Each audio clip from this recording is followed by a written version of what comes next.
Assalamualaikum Assalamualaikum warahmatullahi wabarakatuh. Jumpa lagi di channel Dr. IT Bird Farm, channel yang konsisten membahas tentang rawatan murai batu lomba dan penangkaran dunia burung. Teman-teman, tema kali ini yang ingin kita bahas yakni tentang bagus mana satu rumah itu hanya satu burung atau solo, ya, atau satu rumah itu banyak burung murai batu lain. Nah, ini perlu dipahami dan dicatat ya teman-teman. Untuk jawabannya setelah intro berikut ini. Nah, untuk temanya, bagus mana solo atau murai batu sendiri saat satu rumah atau banyak temennya, banyak murai batu yang lain yang orientasinya untuk kontes atau untuk lomba. Untuk para senior pasti sudah tahu dan sudah paham betul ya. Untuk mayoritas mereka yang paham tentang kontes, tentang tekanan, tentang faktor burung ya, tentang pengondisian, tentang istirahat ya, maka mereka pasti bisa menjawab dan sudah tahu. Nah, ini kita share untuk mereka yang memang baru mengenal dunia burung murai batu. Untuk teman-teman semuanya, di dunia murai batu memang asik, apalagi yang sudah menekuni hobi ya, dan memiliki murai batu yang berprestasi terus-menerus. Dalam hatinya saya yakin 100% pasti pengen menambah murai batu lain yang sama bagusnya. Namun kenyataannya tidak seindah itu. Kebanyakan malah ketika kita sudah memiliki murai batu yang bagus serta kita menambah amunisi yang baru datang ke rumah, maka biasanya untuk murai batu lama akan mengalami trouble saat di lomba. Itu sudah pasti ya. Biasanya mayoritas ya. Nah, kenapa dia bisa trouble? Karena dia untuk hari-hari biasa dia hanya sendirian dan saat istirahat tidak ada yang mengganggu ya.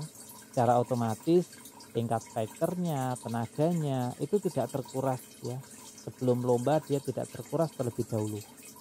Lain cerita ketika di rumah ada murai batu lain, maka belum yang baru datang dia sudah mengganggu wilayah teritorial, karena pada dasarnya murai batu itu tingkat faktornya itu besar, tinggi, bahkan bisa dijulukin murai batu burung paling faktor. Nah, terus dia itu penguasa wilayah, naluri ya, naluri bawaannya itu penguasa wilayah dalam artian wilayah teritorial, jadi sang penguasa wilayah. Jadi kalau ada murai batu asing yang masuk wilayah dia, maka dia akan mengeluarkan yang namanya tekanan, tidak terima wilayahnya dimasuki oleh burung murai batu lain. Nah, disinilah letak dari murai batu kita. Kalau murai batu kita orientasinya untuk lomba, untuk kontes, yang seharusnya di rumah istirahat karena ada burung murai batu yang baru datang atau burung lain, maka dia secara otomatis akan mengganggu murai batu yang lama tadi.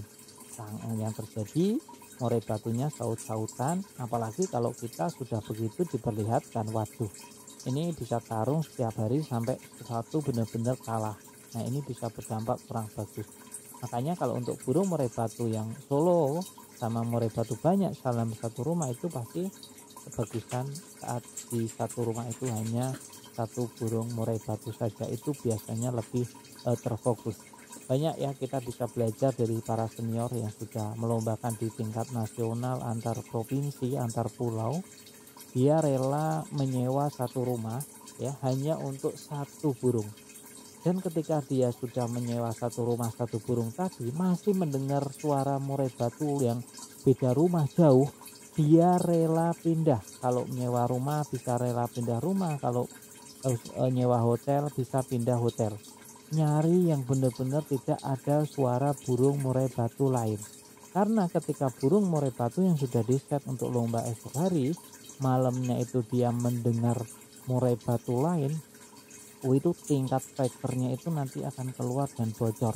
Ketika sudah bocor saat di penginapan, di hotel, di rumah, maka dia nanti saat di tiang besi kerjanya kurang maksimal. Nah, kurang maksimal. Nah, ini untuk tingkat yang sudah paling atas bisa dibilang seperti itu teman-teman ya. Nah, ini perlu dicatat dan dipahami. Tapi kalau hanya sekelas pelajaran mungkin tekanannya nggak sedahsyat yang kelas atas tadi. Nah, kalau untuk laberan biasanya malah burung di rumah itu banyak ya, biar apa, biar bisa gantian katanya. biar bisa setiap minggu lomba dengan burung si A, nanti minggu depan si B, lantas kalau udah ketemu 1 bulan kemudian baru ganti burung si B. Nah, jadi muter terusnya. Itu salah satunya ya.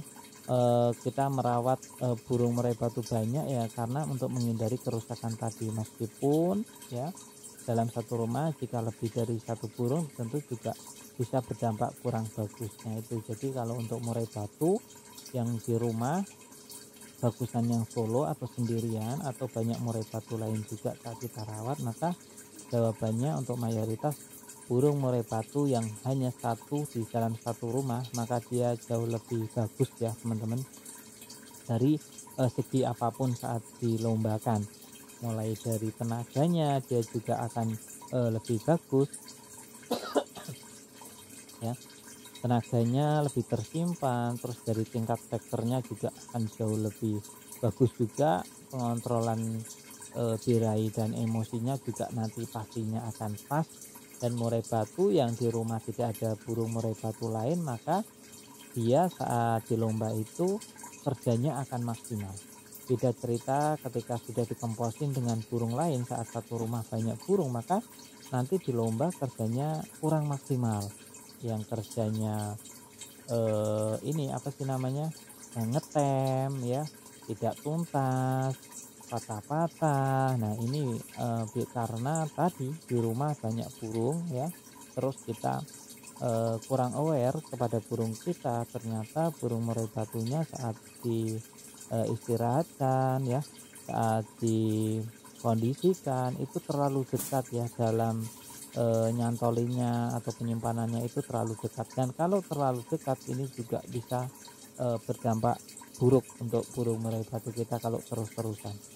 Tapi kalau itu satu-satunya jalan, mungkin kita di dalam satu ruangan tadi ada suara masteran ya, untuk memecahkan agar murai batu yang satu dengan yang B itu saut-sautannya itu terpecahkan. Biasanya kalau kayak di sekolahan murai batu itu namanya yaitu masteran-masteran pemecah ya, agar murai batu A saat mengeluarkan materi ke murai batu B itu dipecahkan oleh burung yang ada di tengahnya. Biasanya diapit masteran. Masterannya juga bukan masteran yang diem, tapi masteran yang gacor. Karena sekarang banyak banget ya yang salah kaprah teman-teman, murai batu dimasteri burung murai batu lain. Waduh, itu malah merusak murai batu. Jadi banyak hal-hal yang perlu diperhatikan ya. Murai batu juga kalau di rumah jangan dipancing-pancing, jangan di-track ya. Ini untuk murai batu kontes atau lapangan.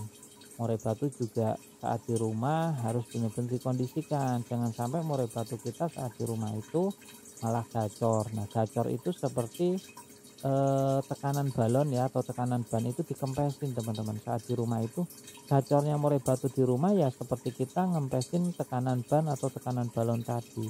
Jadi tekanannya, nilai tekanannya yang tadinya harusnya 100%, kalau tidak kita bocorin, maka setelah kita komposin karena ada burung murai batu lain dikurang 30, dikurang 50%.